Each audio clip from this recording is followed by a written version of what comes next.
Hello, this is Matt on the Moon Lambo channel. Crypto has had an insane Saturday night. Bitcoin hitting yet another new all-time high at $79,600. XRP, I don't even know if most people realize this. So first of all, XRP absolutely has been moving up with the rest of the market tonight. In fact, if you look at the 24-hour chart on the screen right here, you can see XRP is up about 5.5% over the last 24 hours. But if you look over the last 7 days, it's up about 15.5%. Did ya even notice? Well, you probably did. You're paying attention, right? But it has been moving. This is not what a dead coin does. My God, it's alive. It's in the top 10 coins by market cap. I think it's clearly undervalued. And here we have on a Saturday night, which is super freaking rare, the entire market rallying. Not surprisingly, this has happened after the United States presidential election. Not surprising at all. Not that we knew for sure it was going to happen starting that day, and we've been having, several days since then. A lot of excitement. It doesn't mean it had to start there, but the market has chosen, okay? The sage wisdom of market speculators the world over has decreed it does make sense. Here it is. I'm along for the ride. I'm all for it. This is exciting. So by the way, at the time I'm recording this, it is 2:25 a.m. Central Time. So it's now Sunday, technically. Sunday, November 10th now, 2024. And before we get out of the intro here, actually, may I just share one thing with you? The answer is yes. It's my channel, damn it, and I do what I won't. Take a look at this. Yeah, I love this. This is from the Blockchain Backer. This evening, 9:51 p.m. Central Time, again, my time zone. He simply posted on X, XRP, ... It is time. You may send. That one gets a golf clap, everybody. Let me tell you something. The Blockchain Backer, I think he's among the best of analysts, not just in the XRP community, but in crypto in general. I really do believe he's like on that top shelf, right? Right where grandma keeps the peanut butter, you know what I'm saying? He really is up there. He deserves to be perceived as such. And he does not say stuff like this normally. That means he really, really, really freaking means it.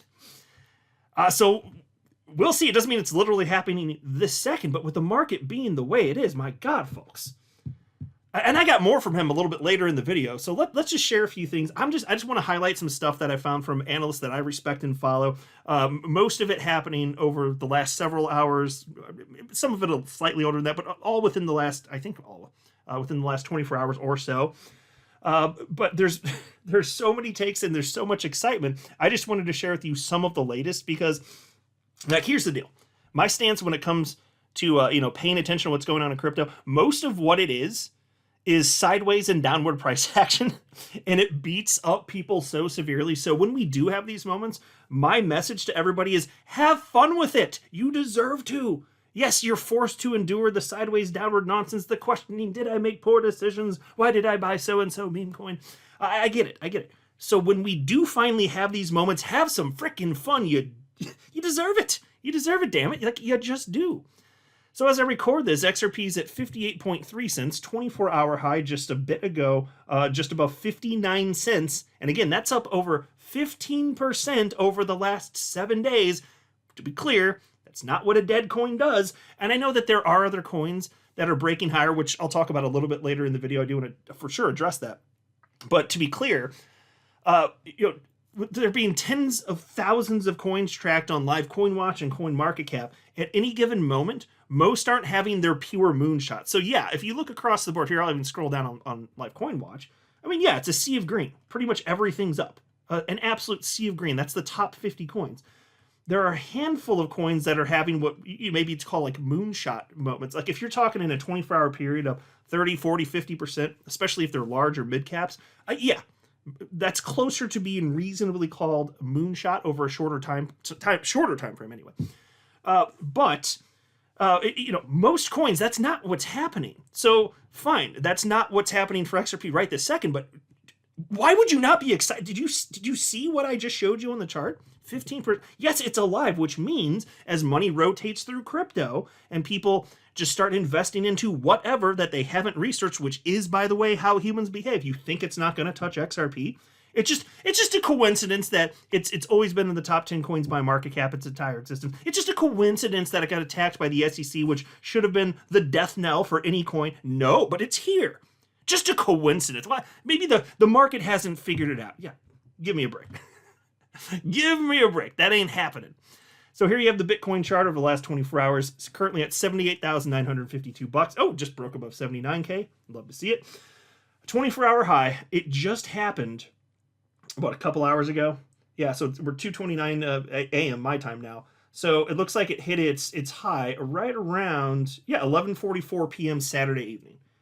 On a Saturday evening, that's when this is amazing. The momentum here, it's a real thing, folks. Here you have the Crypto Fear and Greed Index, 78 out of 100. That's extreme greed, my friends.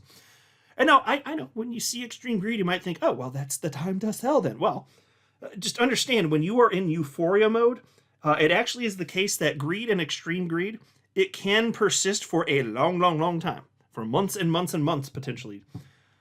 That's normal. That's why, like, if you think about one of the things that I was saying in January, was that historically, if you look at the S&P 500, which, you know, it moves in tandem with the stock market, but you look at the S&P 500, I said that going back to the 1950s, 12 out of the last 13 times the S&P 500 hit a new all-time high coming out of a bear market. 12 out of the 13 times. You fast forward 1 year, and you're up on average about 16%.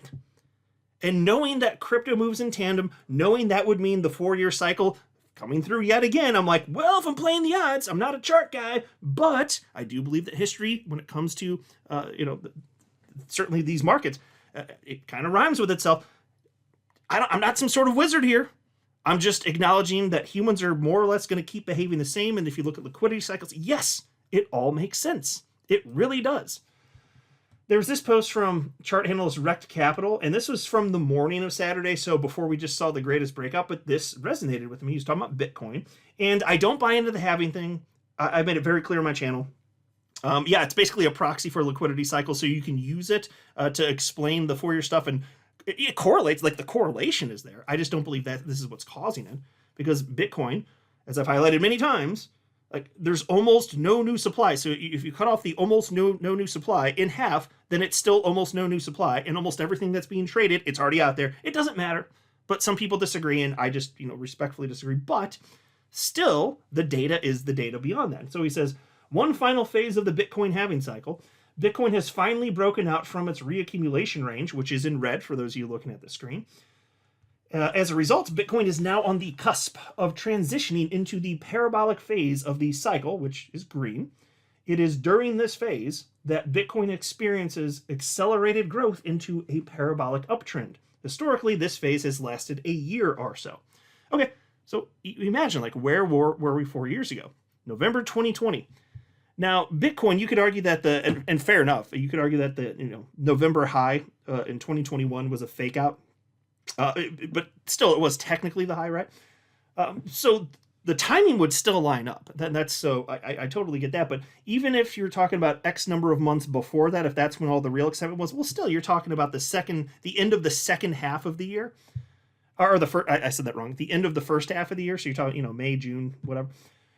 And there were some serious fireworks there, in particular in May, and precipitous drop-offs, admittedly, after that. But yeah, that means that the best is yet ahead. If history just kind of rhymes with itself, isn't it reasonable to suppose that what is most likely is some serious fireworks? Look, we were just in consolidation for how long? And then we get to the election, which I was telling you for the weeks and months leading up to it historically, we do see a breakout there, and then it happened. We immediately see a breakout. We knew it happened in previous cycles every single time, and then it happens again. At what? We're surprised? No. It's just most people don't know that. It's just not common knowledge. I mean, if you're paying attention, and so like people in our circle and the XRP community are like, okay, we know this. Most people don't, though. But see, that's the reason it makes sense to have confidence moving forward. Well, not the only reason, tons of reasons, but that's one of them. My God, hell yeah, it's all, and everything's connected. Look at this. This is from Chart Analyst Tech Dev. Liquidity Cycle's green leg is here. Now, this is worth looking at because it's showing you both Bitcoin's price action and also liquidity. So again, the reason we see these cycles, it has to do with I'm not going to go in depth in this video, but this is the reason. It's global liquidity. As global liquidity decreases, there's less money to invest in stocks and Bitcoin, so on and so forth. What do you know? The price action moves accordingly. Not as exciting. Even if it's trending up a little bit, it's not as exciting. What happens when liquidity increases, as is expected in the coming months in particular? What happens? Well, look at the last few cycles. It's on your screen. It shows that when the liquidity increases, look, money's got to go somewhere. Where do the humans put it? The humans put it in the stock market, and the humans put it in crypto. And the more money there is, and the more confident they are, the further they go out the risk curve, the more it goes into stocks that are small cap stocks and altcoins. That's why it's so important to see small cap stocks increase, because we've never had an alt season without that occurring. That's a matter of fact. And so if you look at this, what do you think is next? For those of you looking at the screen, what do you think is next? Green, my friends, green.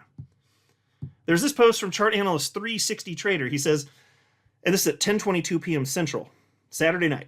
Now folks are begging for a pullback. I told you Max Payne is now up because everybody expected lower first. Well, maybe he's correct. We'll see. And he's talking about Bitcoin and ETH there. That's what he tagged. Then there was this from chart analyst Mustache, hashtag altcoins. And this is at 4:39 p.m. Central on Saturday.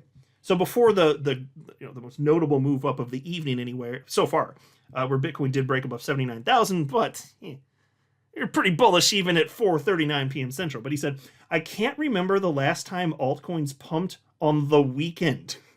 We are so back. Alt season is back. And think about that, folks. It is true. When do you see the most explosive price action? I don't see some pure data on that, but I will tell you anecdotally, it does seem to me like it's typically during the week, is it not? Now, of course, if you're talking during bull season, that may very well be different. I just would need to see data to have a firm opinion on that. But yeah, do you normally see this? Like, think back the rest of this year. Do you normally see this happening on a Saturday night?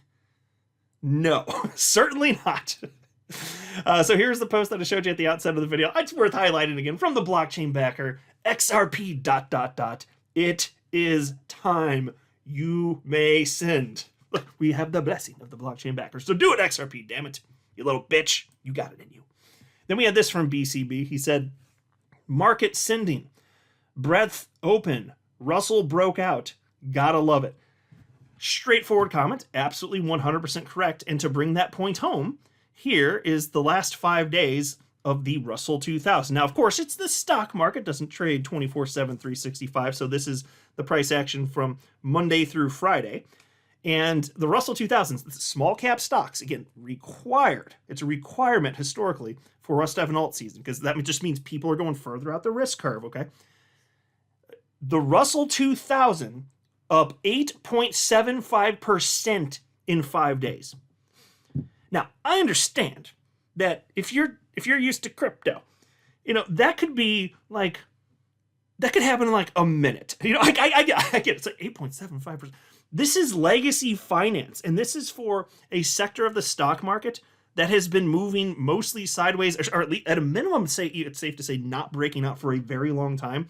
So to see this happening, and right after the election is when the real fireworks started, 8.75%, and now we see Bitcoin hitting new all-time highs finally. We see all sorts of altcoins taking off. Yeah.